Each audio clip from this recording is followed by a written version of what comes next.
Rabbi Cato did a great job on a regular achas to discuss the strategy and how to go about building a community. Thank God I've had the schus since he called me to help him get this thing on the ground, and now we're working very hard to keep it on the ground and to develop it. So I'm not going to speak about the strategy and how to go about it. He's the brains behind it. He's much more than just the brains. But I'll just give some background about Aliyah and Eretz Yisrael in general. Rabbi Cato was speaking about the challenges of making Aliyah. See, the fact is, I really had it easy. It was 40 years ago. My father and mother went through this process of making Aliyah, and we were all single at the time. We were all in our teens. I was 19, 20. Wasn't so easy for us, but our parents made the move, so it was mainly Mesiras Nefesh for them. So we just came on our parents' coattails. So on the one hand, I can't really, I've never really experienced what an Oleh goes through and all the challenges and difficulties that he has. However, in a certain sense, I can. Because it was 26 years ago that I moved to Afula. And I'm telling you, at the time, that was before they had Kvish 6. And at the time, there was two states. There was the state of Israel, and then they had Afula. They call Afula, the road that leads into Afula is very straight. It's straight like a ruler. So they call it Kvish HaSargel, the ruler road. And every ruler has a hole at the top of it. So they always called Afula Hachor Besof HaSargel, okay? The hole at the edge of the Sargel. What's my point? At the time when we moved to Afula, we had 4 children at the time. The distance between Yerushalayim, where we lived, to Afula was much greater than from New York to Yerushalayim. So I can say, if I didn't make what you call my Aliyah when my parents came, that certainly when we came to Afula, we certainly got a real shock. It was like going to Mars. I got this thing in my head. We got to go north. We got to go north. This was almost 40 years ago. I spent about a week or two in Kiryat Shmona. I just fell in love with it. A friend of mine brought me there. It was just gorgeous, absolutely gorgeous and peaceful in the mountains. And you see the Hermon in the background over there. And I told myself, you know what? I'm going to have to come back here someday. And when I courted my wife, I told her, don't get too comfortable in Yerushalayim. We're going to go north. She didn't take me too seriously. I don't think much has changed since. But after a few years in Kolel, I got this thing in my head. They call it in Israel, they call it a juk. They call it a juk, a bug. And I was told my Rosh Hashanah, listen, it's about time. I got the word. I got the call, and we got to do something about it. So let me take off time to tour the north. I spent 6 months traveling the north to find a suitable place to go to and to bring Torah. I tell people that before I moved up north, I went to Rabbi Yashiv, and I said, no, what does he say about, I want to go out and be Makar, bring Yiddishkeit to the spiritual wilderness. He looks me in the eye and he said, listen, Gold, this may be a big blow to your ego, okay? But I can handle it without you. That never really happened. But the point is, Baruch Hashem, there's an explosion of Torah in this country we haven't had, perhaps in the history of the Jewish people in Eretz Yisrael. Okay, I don't know all the exact history. Maybe for a short period during the time of Chizkiyahu HaMelech, but that was short-lived. They checked from Dan until Beersheba, and everybody was a bucket. You can do the food afterwards. A good starka piece of chicken, I lose out. So I'll try to. I'm not going to speak too long.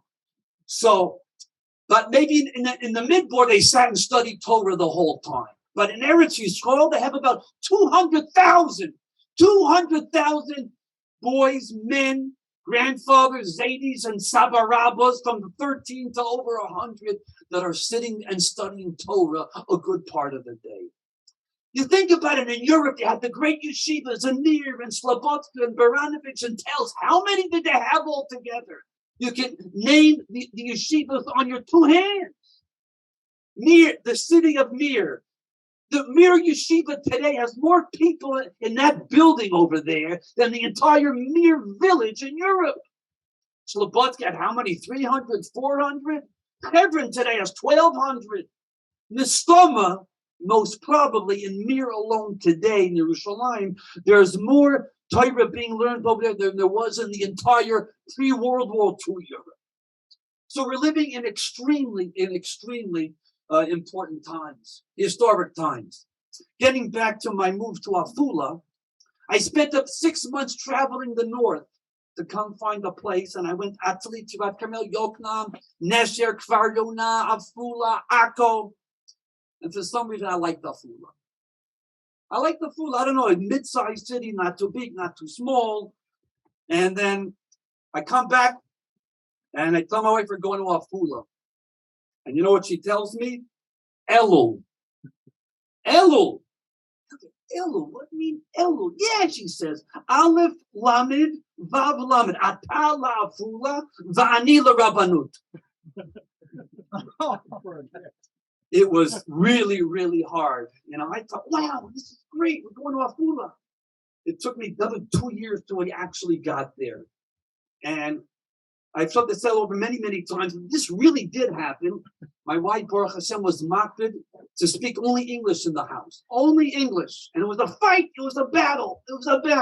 The kids would lapse into the Hebrew. No, only English.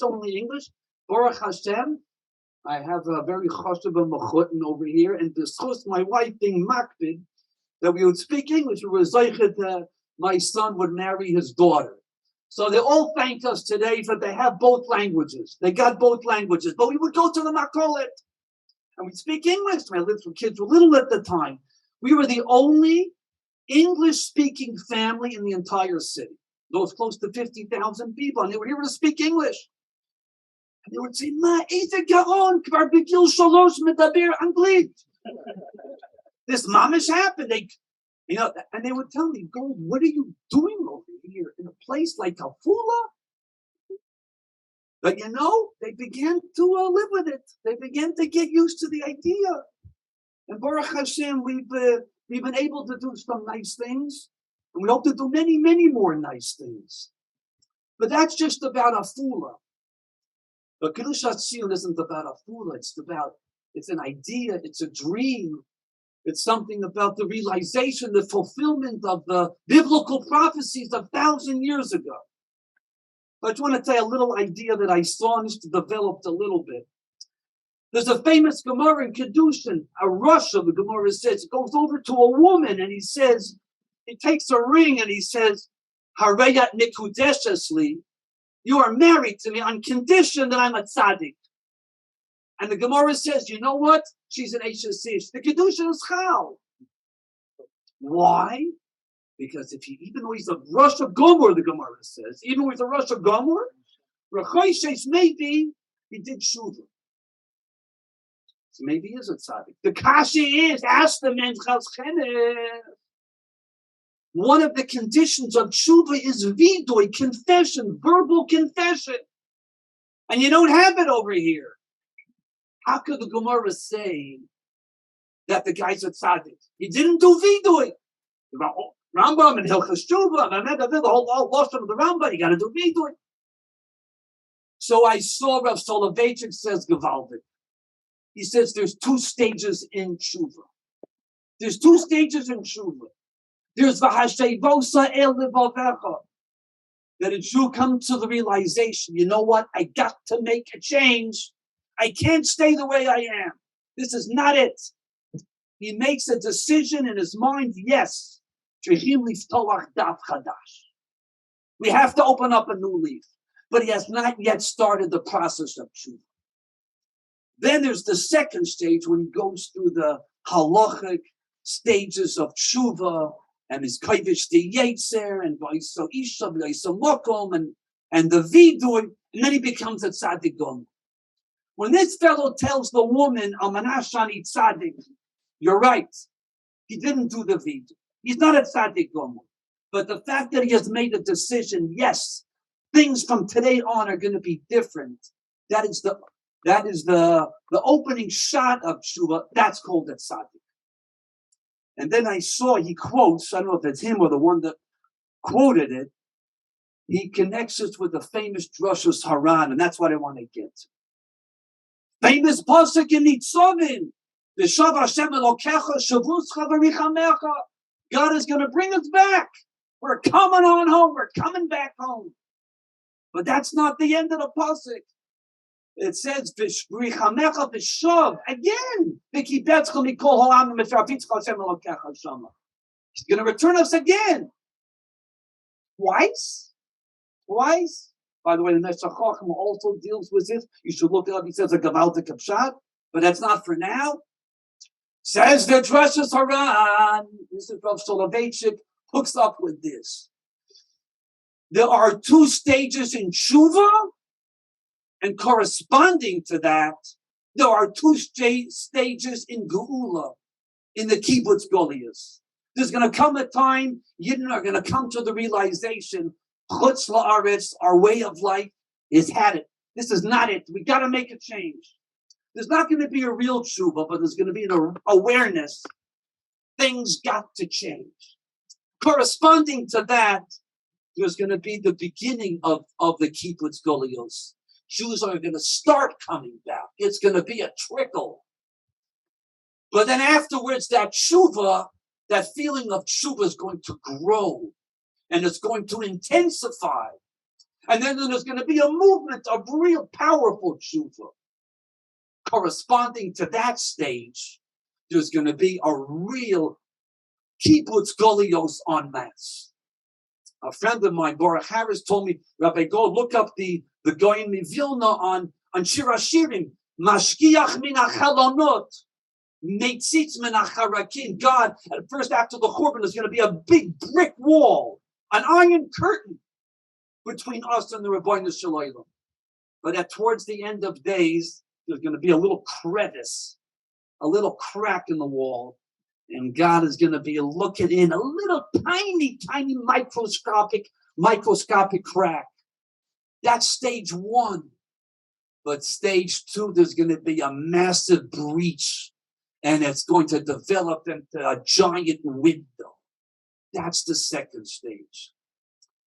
You mentioned, Rabbi Rabin, you mentioned about the Talmidei Hagra. I always said he wasn't Stam, he was called Eliyahu. There's no question. First of all, almost every major Torah movement since the last 200 years was initiated in some way by the Gra.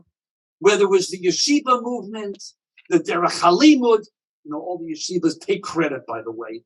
Oh, we're the real Gronics, Or we learn Al Pi Derech HaGra. Will the real Gronics please stand up?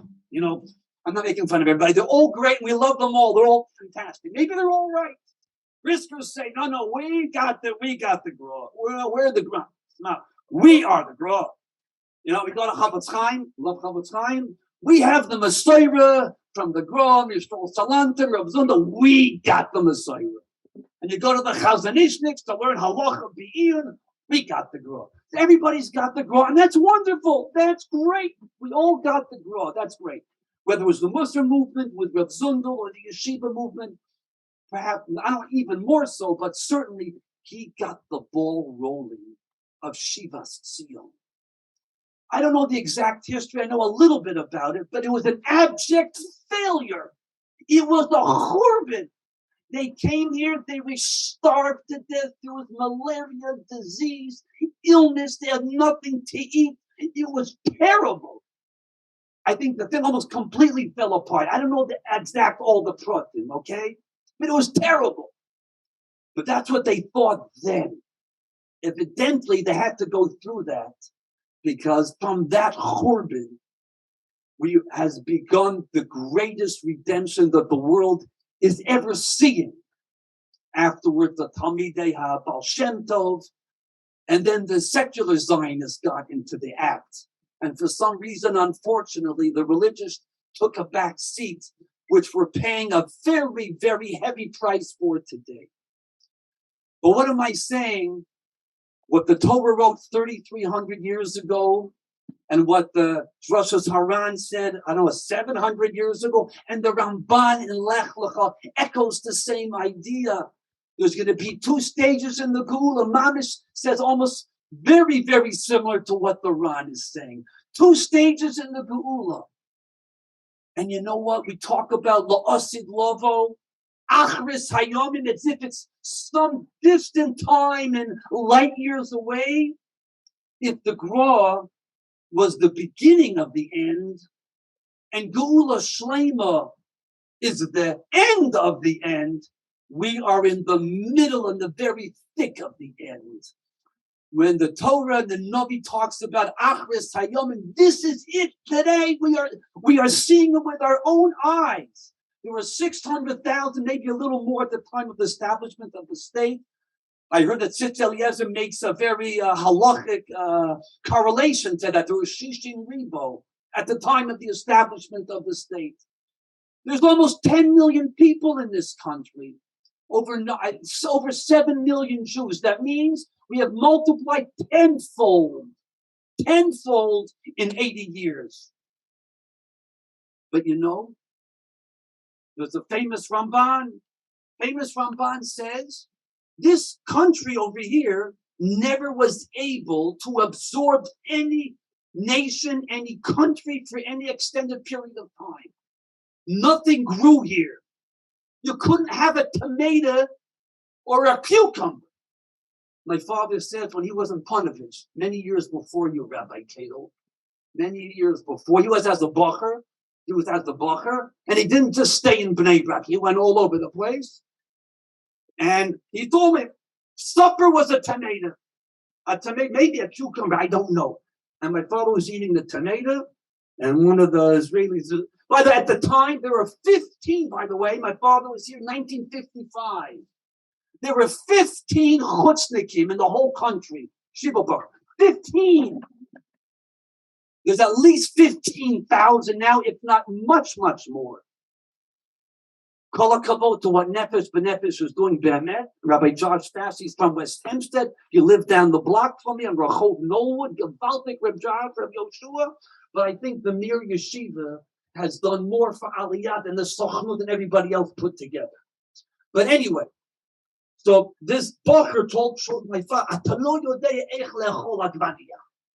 and this guy goes into a half-hour dissertation.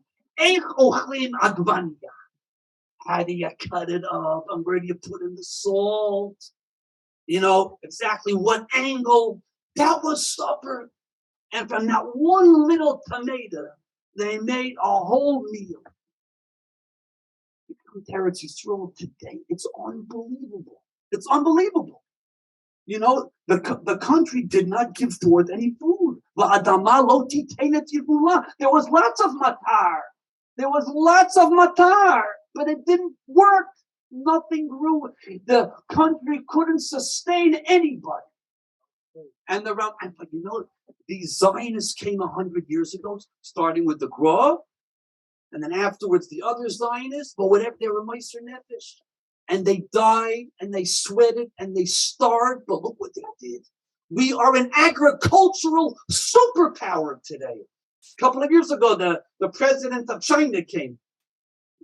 Okay, and he has to get advice from us. You know, like Israel, a whole country, maybe one shchuna in Shanghai. You know, one little shchuna in Shanghai alone is the whole state of Israel. And he has to come to us to get advice how to feed his 5 billion people. It's unbelievable. My father says, if you want to speak to God, you go to the Kotel. You want to see the Rabbeinu Shalom? Go to Machane Yehuda. And this is what the Ramban says. It was a nechama after the Churban. Hashem said, you know what? I'm holding on to Eretz Yisrael for you. I'm reserving it for you. You know, you drive around. Even in Afula, it's beginning difficult to find a parking spot. You start driving around. A few minutes. Finally you find a spot. And then somebody's standing over there. They say, start honking the horn if you want to be an Israeli. If you're nice, I'm there. Yes, please. How are you? Anyway, yes, I want to park here. Slicha, Shamur L'Abba Shali. Where's your father? He's in Beersheba. We'll be here in 3 hours. I need somebody to tell him I'll come L'Abba Shali. HaKadosh Baruch Hu was holding on to Eretz Yisrael for us. He was reserving it for us. He wouldn't let anybody else settle over here and that his should take root until we came back. And all of a sudden, things began to Va'adama titenet yevula. That's right, and it was done with many people that had nothing to do with Torah and mitzvahs at the very best, and were anti-Torah and mitzvahs. But you know what? The land began to respond. It began to respond. What happened all of a sudden? I'm coming to the conclusion. I think the Ramban perhaps is going with the Maharal. You know, what's the name of this country? It's Israel. And in the United Nations, it's Israel. Says the Maharal, that's not the pshat. That's not the pshat. This country doesn't have a name. We're nameless. We're anonymous. Eretz Yisrael means it's the land of the Jewish people. Yisrael is not the name of the country. It's the name of it. It's the land of the Jewish people. That's what Eretz Yisrael means. But the country itself doesn't have a name. It's the country of the Jewish people, of the Jewish nation. So that's what the Ramban is saying. When the Turks came and the Muslims and the British, whatever it was, and they were knocking on the door over here and planting and working and sweating, the knock, who's there? Who? British, who? The land doesn't respond. You don't belong here. I don't know who you are. Am Yisrael started coming back.